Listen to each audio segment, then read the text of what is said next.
So, why do you think about this? And really, there's really the management issues, right? That very practical. The thing with employees are, how do you communicate with them because you actually want employees to be happy? How do you make sure that what they think they're getting is what you think you're giving? What happens if you do need to fire someone? How do you do that without causing a ripple effect? And so employment issues really are one of the most practical things that you need to worry about. And we help you think through that, because we see so many, but a lot of times it's not actually legal issues.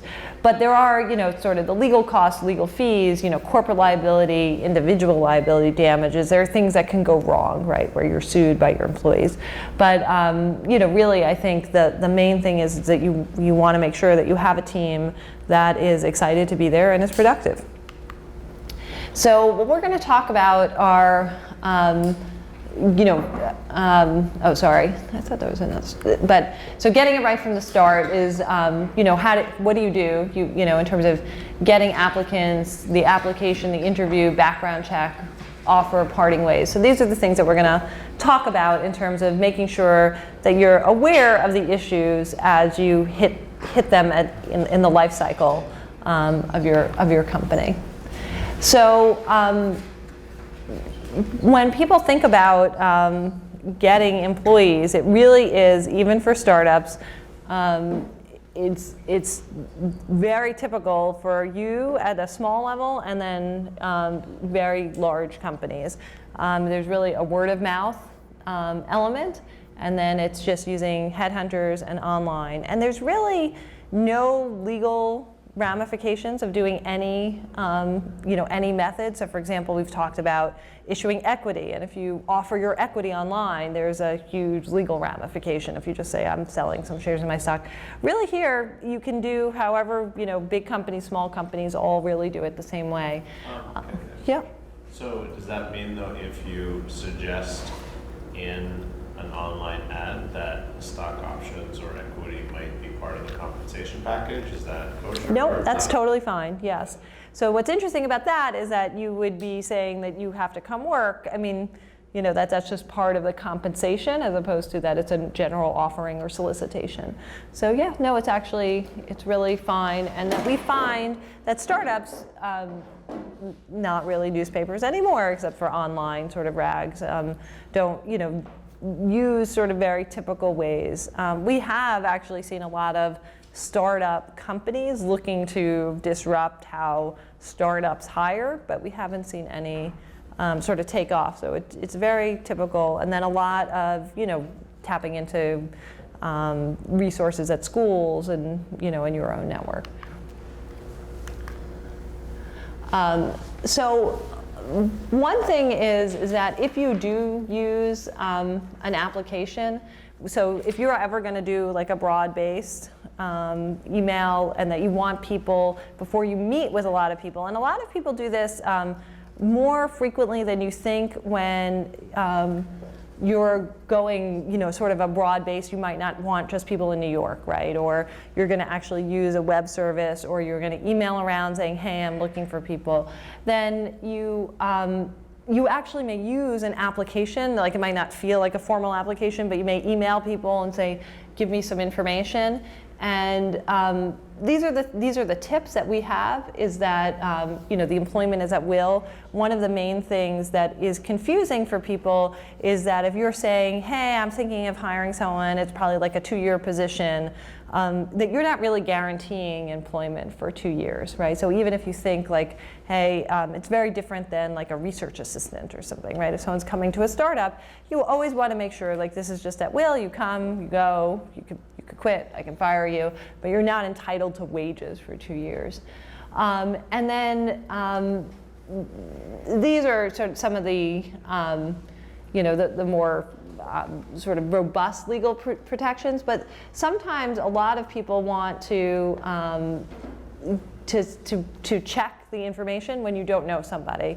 And it's very important for privacy reasons, especially when you're really meeting someone through someone or through an online service, to say, hey, you're going to give me this information. Do I have the authority to check it out?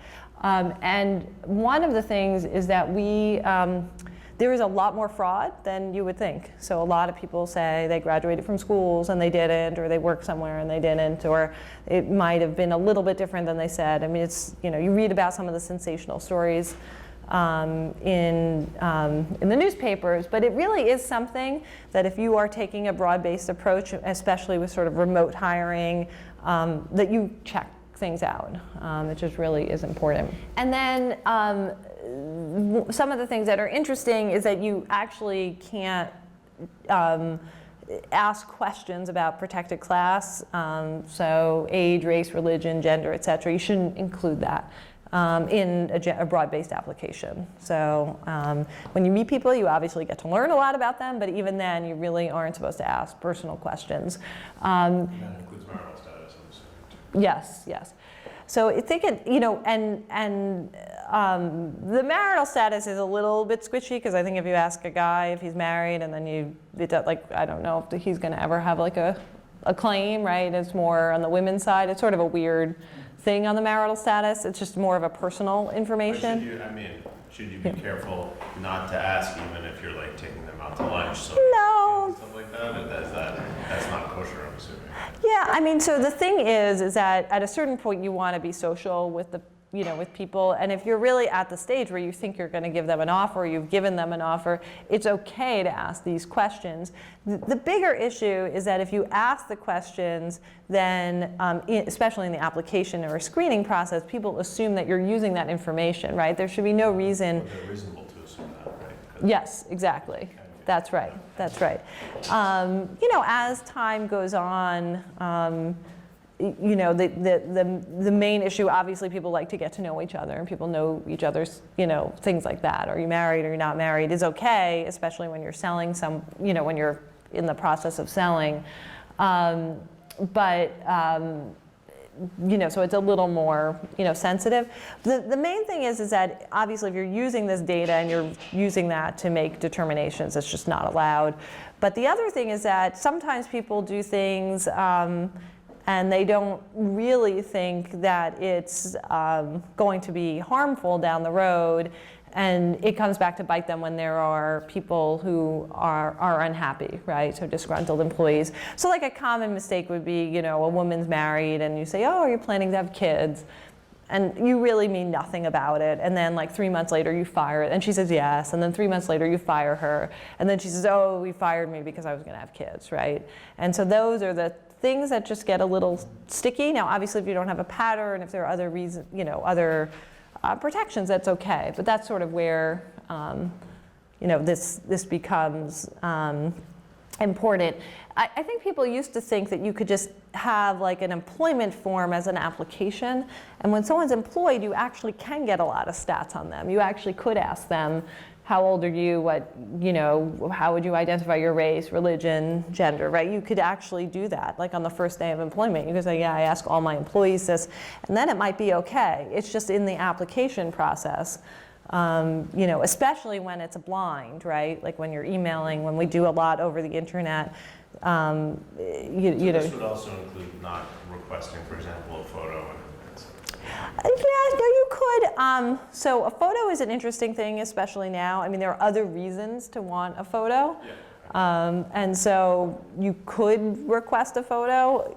It really depends on what you're doing. And some people request a photo because they want to know who they're meeting or this, but it's better practice not to. But it's better to keep it blind. And then you don't have to worry about state specific. There's nothing here. So again, then this is the same thing, is that when someone comes, really anything is open about their career, right? Their job, again, not personal life. You don't want to, and you really don't even want to have it in the back of your mind taking these things into consideration, because it will lead to bad results. you know, you really stick to, you know, job-related questions. You are allowed to ask about reasonable accommodations, which is interesting. So if somebody is disabled and says they're disabled, they're hard of hearing or they're blind or whatever, you know, you are able to say what type of reasonable accommodations do you need, what do you need? And same thing if someone identifies for religious reasons. So, you know, common if someone says I'm Sabbath observant and you don't really know what that entails, or is that going to, you know, work in your business, you can ask about that. And then pay attention to red flags. This is just really a practical thing. So, you know, someone's had 12 jobs in 7 years, or you know, other, you know, a lot of different schools, you know, without a good explanation, or other, you know, those are the most common red flags. Or in the interview, people say things if they, you know, if they hate every job that they've been, you know, that type of thing, or just, you know, just really for you to look out that those things we do find, you know, statistically pan out. But again, you know, not really from a legal perspective. So under the you know, a lot of companies now do background checks, and there's a lot of stuff online you can do. I mean, we actually don't hire anyone without doing actually a Google search, what we call the Google search, which is some sort of, you know, broad-based internet search. So it's actually fairly common that people do that. But you can't, under the Fair Credit Reporting Act, you can't actually just get their credit report, right? So that you can't not hire someone based on credit without them talking to you. So that's one area where it goes over. And so if you really are going to do that, which in startups, it's less common that, you know, I mean, it's not unheard of that people want to find out about the credit report, you know, the credit ratings. We see a lot of freelancers, you know, people do background checks on the freelancers and may even want the credit reports. You know, people don't want to get mixed up if someone has a lot of debt, you know, with those creditors or other things happening or what's going on. But it is definitely a very touchy area. You know, I would say probably not at your early stage, but as companies get a little bigger, it's definitely something that, you know, people think about doing. It's sort of an interesting, but this is definitely one that I think, because it's so easy to get these credit reports, that, but you have to really be wary, and you have to really want to use it. Like, don't get the information just to get, you know, people might not like it. But I would say not, you know, now for a while before you would do this. And then this really gets into now where you're, where I think a lot of startups sort of think, like that sort of first part, a lot of startups sort of skip over all of that and, you know, what questions should I ask and how do I hire? And they go right here. So this idea of employee versus, you know, independent contractor. And this is a key, this is you know, called employee misclassification.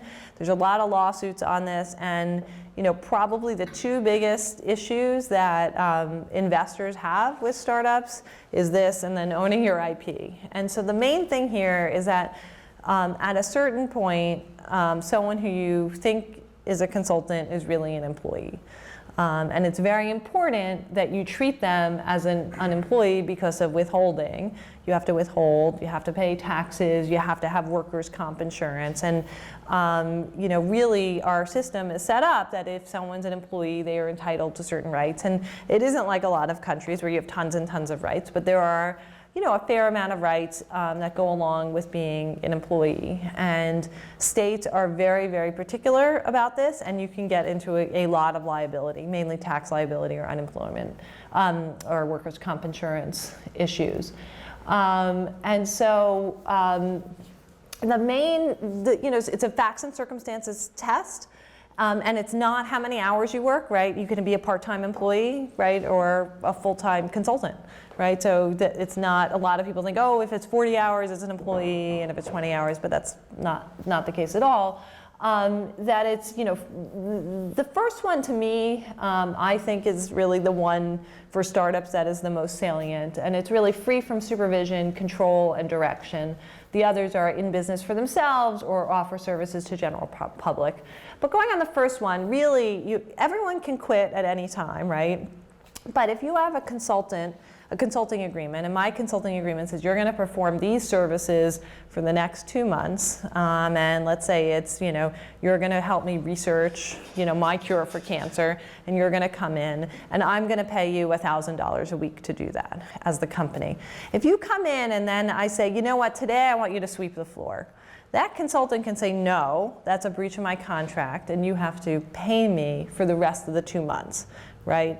They are free from supervision, control, and direction. I can't really tell them what to do. They just get to do what's in their contract. If an employee comes in, who I'm paying $1,000 a week to, and I say, you know what, I know you're the research assistant, but you're my employee, and today I need you to sweep the floor, the employee can quit, right? You can't force someone to show up to work, but they don't have to get paid. And that person is really, that's an employee. So if you really think about these consultants that you work with, if you really could tell them whatever they're to do, then they're really an employee. And so especially as you get to, say, to 3, 4, 5, 6, 7 people, it really start to get the dynamic where some of these people are not independent contractors, where they really are employees. And then it's very important to get that to get that right. The federal test is control, behavioral, financial type of relationships, this idea that I can control where you are, when you show up, what you do, but it's really very similar. And then, as we talked about, sort of significant consequences for getting it wrong. I don't know if people have any questions on this, but this is actually the common mistake that people make. So then, and this was this thing, the salary basis test and the duties test. I'm not exactly sure what that is, but really the idea is other types of classifications are exempt versus non-exempt. Non-exempt is the overtime, like you are exempt from getting overtime. This really is like people that you think about paying by hour versus people that you're paying salaries to. In a startup, it drops pretty low to sort of a low level where you're not paying people overtime, right? I mean, people are all sort of involved in your endeavor, and you expect people to work 60, 80 hours a week, right? So you really want to make sure that there's enough of people having ownership that you're not really creating a big overtime overhang. And that's by giving people a little bit more authority and really paying them by the week or by the month, and we find that in general, that's startups are pretty, up and down the stack, or not having, have only exempt employees. As you get bigger, and you might have a receptionist or someone who's really doing pure admin, or then you will start to have people who would not be exempt, and their expectation is, a 40-hour work week with, an hour a day for lunch. So there's no volunteer work, no off-the-clock work.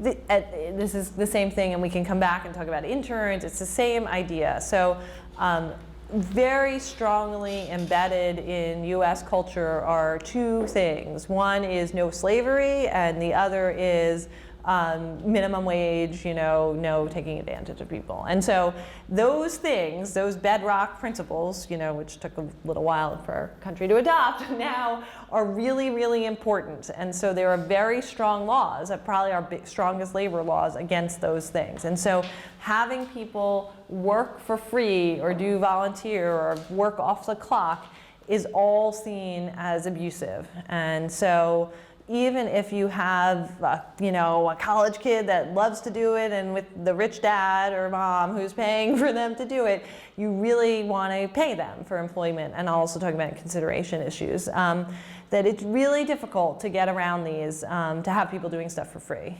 or saying, oh, don't put in for that overtime, or don't do this. You really don't want to do that. First of all, you can get audited, you can have issues, but if that person leaves, you know, again, you sort of have a, you know, you divide, even if you're giving them equity, doesn't count, you have to give people cash. You know, that's the rule, that's minimum wage.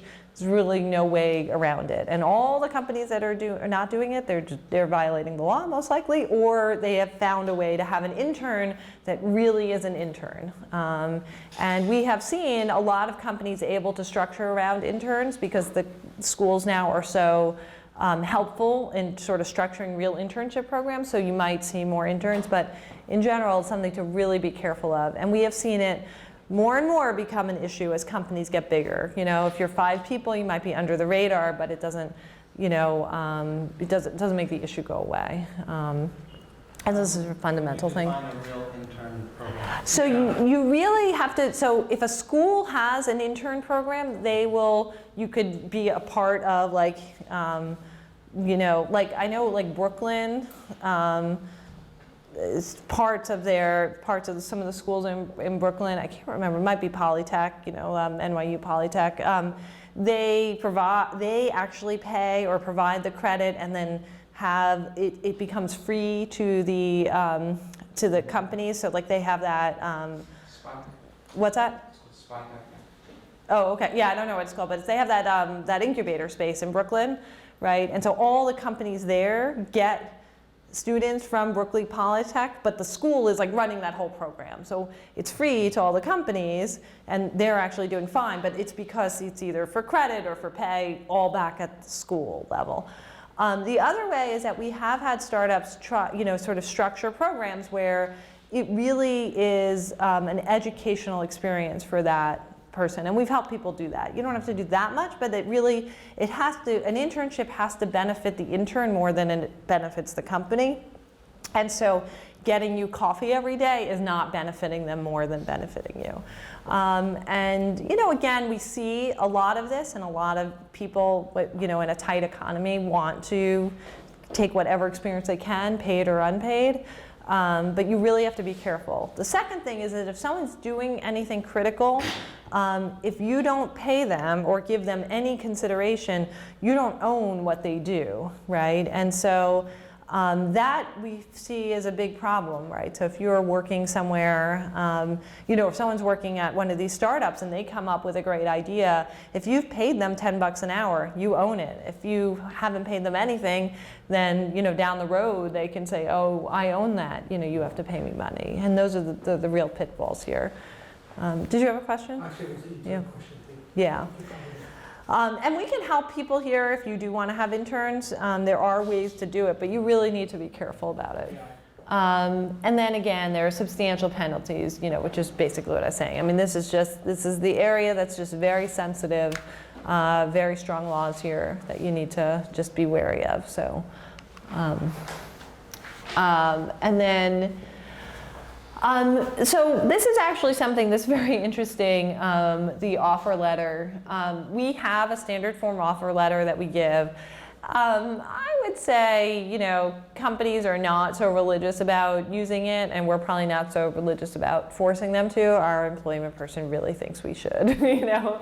And it's like a 1-pager, but it really, or probably 2 pages, you know, sets forth some of these basic things that are really like, you know, it's really this ounce of prevention. It's just like what you guys will like handshake on, right? Except then you have the offer letter, so if anything goes down the road, it's just like a bunch of legal language. Maybe it has how many weeks of vacation they have, it's their title. So these things that go awry, then you have this piece of paper say, here it is. And it a lot of times just puts, sort of stomps out like a little kindling of a fire if someone goes to a lawyer or tries to say, oh, that's not my title or this, you have this piece of paper.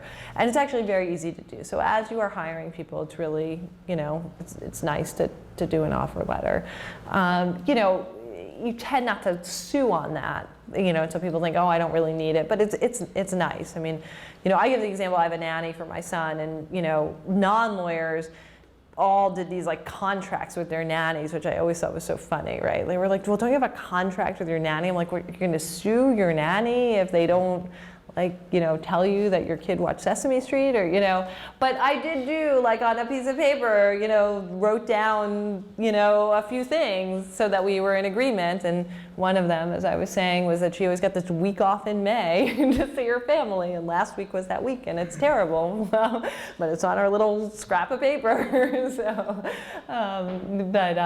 just because I don't have coverage, it's nice for her. So, but I'm never going to sue her, right? I mean, it's not, she's not going to sue me, right? So you're on trust. But the offer letter avoids that, and then it does provide the second page of the legal protection that are sort of nice to have.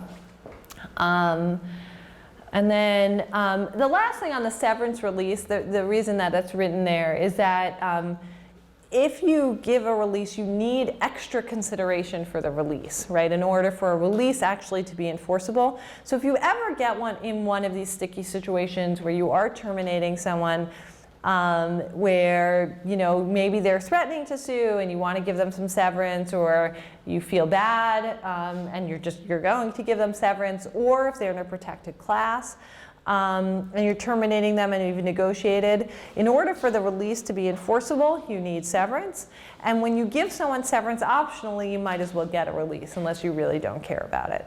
And so those things really go hand in hand. And some people think, oh, I'll just have them sign the release. If they really are angry and they take that to a lawyer and you haven't paid them anything, then there's no consideration for that release, and it might not be worth that much. And so that's just one thing. And that's, again, really when it's sort of a sticky situation, which in startups doesn't occur that much, honestly. I think what happens is people are disgruntled and they leave, and then they try to do something nasty, but I guess it probably happens a fair amount now that I'm thinking about it. I would say there's a lot of people that leave and get angry. Usually they end up not signing the release, so I guess that's a big issue. But I would say I have a lot of startups end up losing and having disgruntled employees. Okay, so then the restrictive covenants, which we've talked about in different contexts, are the main things are the non-competition, non-solicitation, the proprietary information or trade secrets, and then assignment of inventions. The proprietary information, trade secrets means keep things, confidential.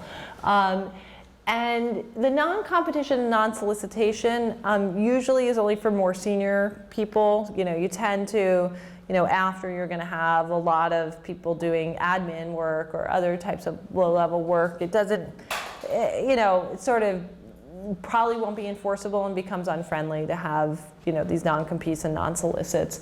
The non-solicits are generally for other employees as opposed to for customers, but you could, if you are in a business where the customer list is essential, have a non-solicitation, against soliciting customers.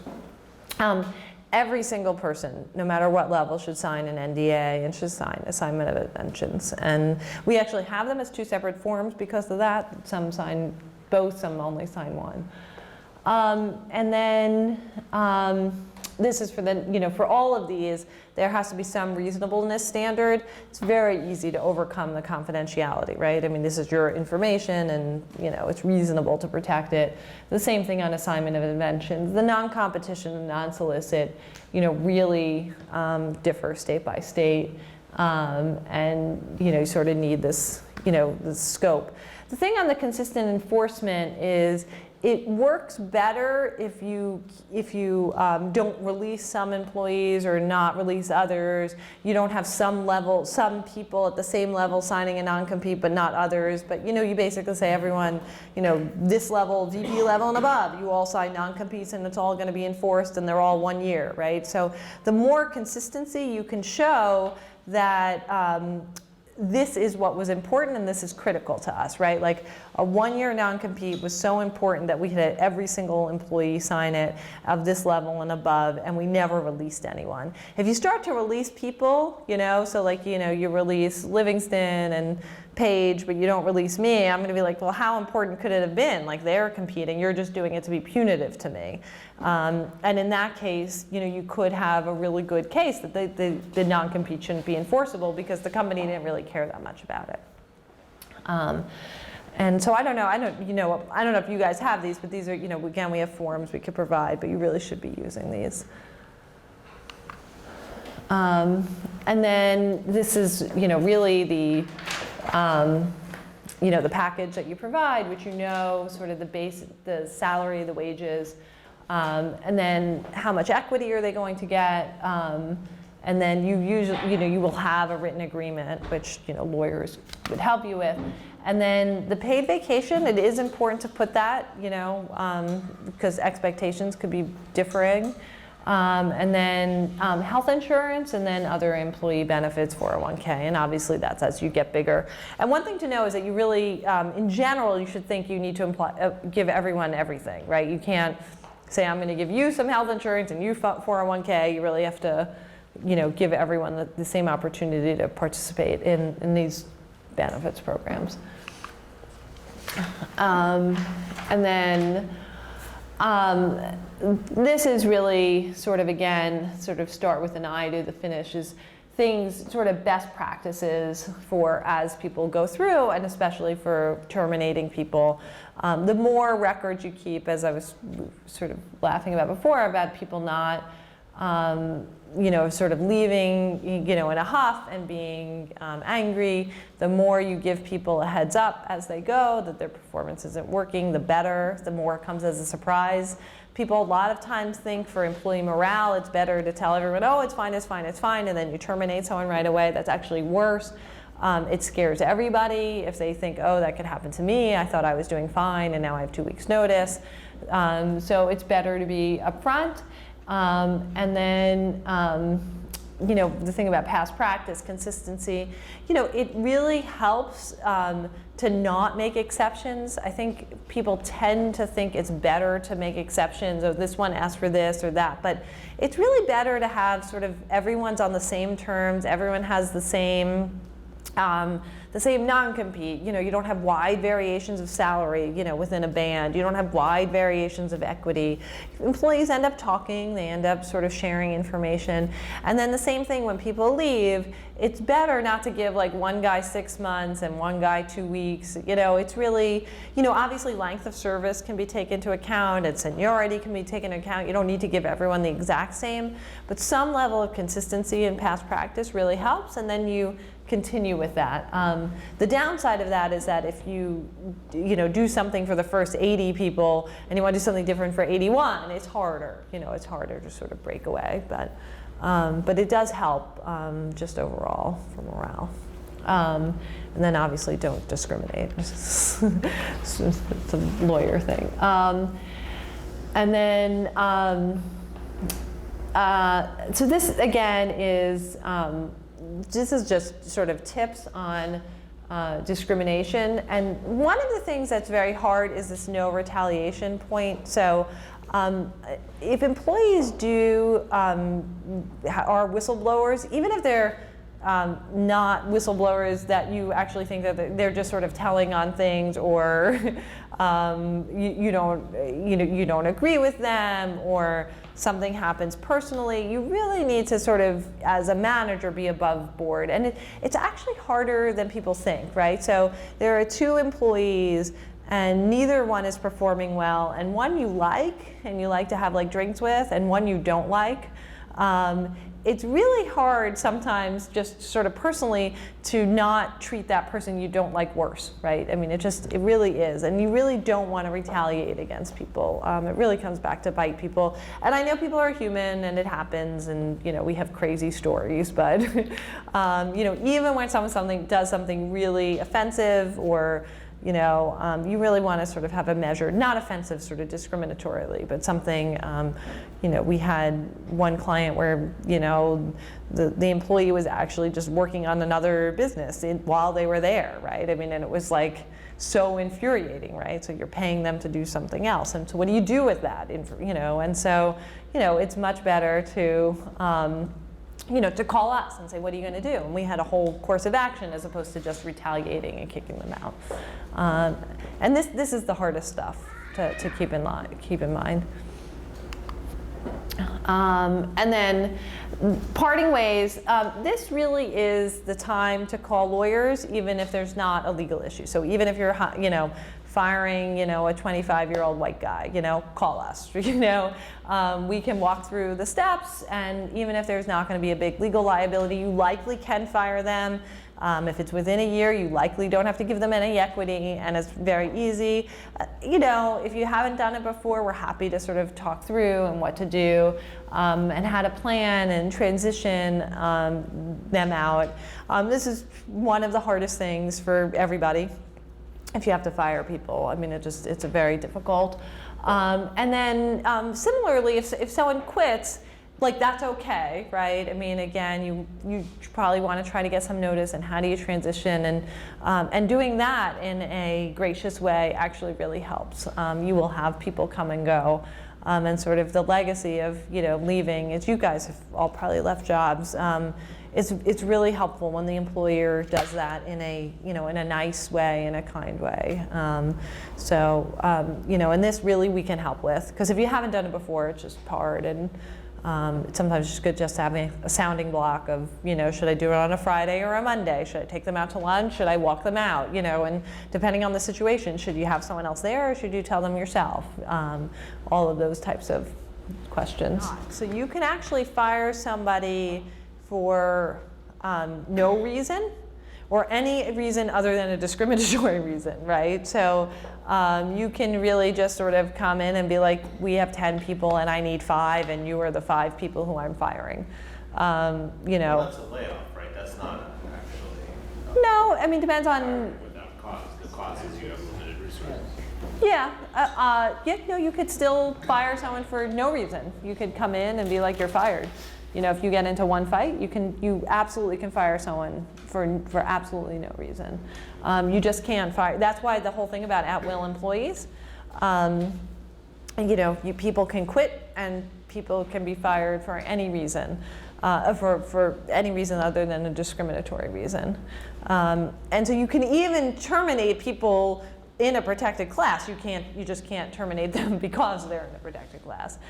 People tend to not want it to be arbitrary in firing. So again, just for employee morale, for the long-term health of your company.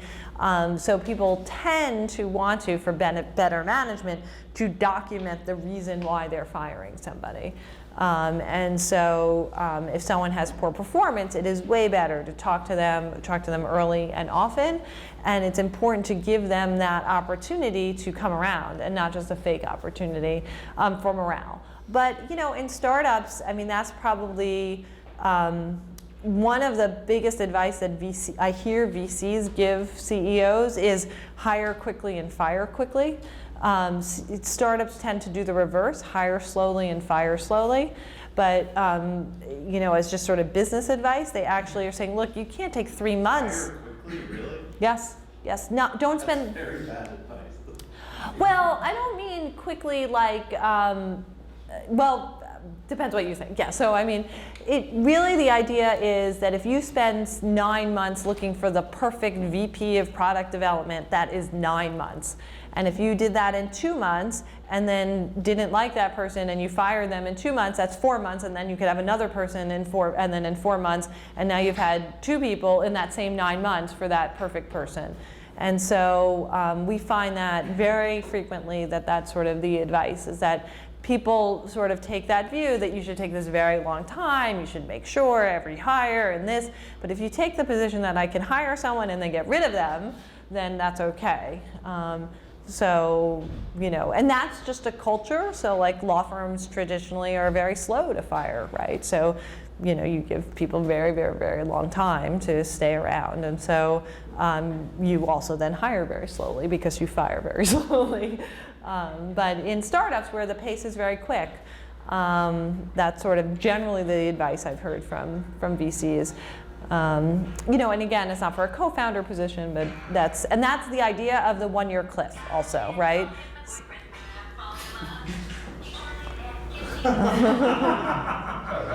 That's all right.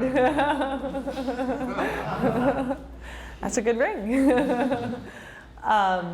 So like the idea of the 1-year cliff is that you actually are giving yourself 1 year to make that mistake, right? So you sort of get someone in, you try them out. If after 3 or 4 months it doesn't work, you're able to get rid of them relatively risk-free. And that's the idea. Same thing, they can quit, right? So they quit, they don't walk away with equity. And that's really that idea. And then one of the other things is sort of as a joke, name, rank, and serial number. The idea is really when, no matter whatever reason someone leaves, you really just want to give factual information when someone calls you, except if you're going to give a recommendation, right? So if someone calls to say, did this person work there? Yes, he worked here from this day to that date. This was his title. When he started, this was his title, and he left. That's it.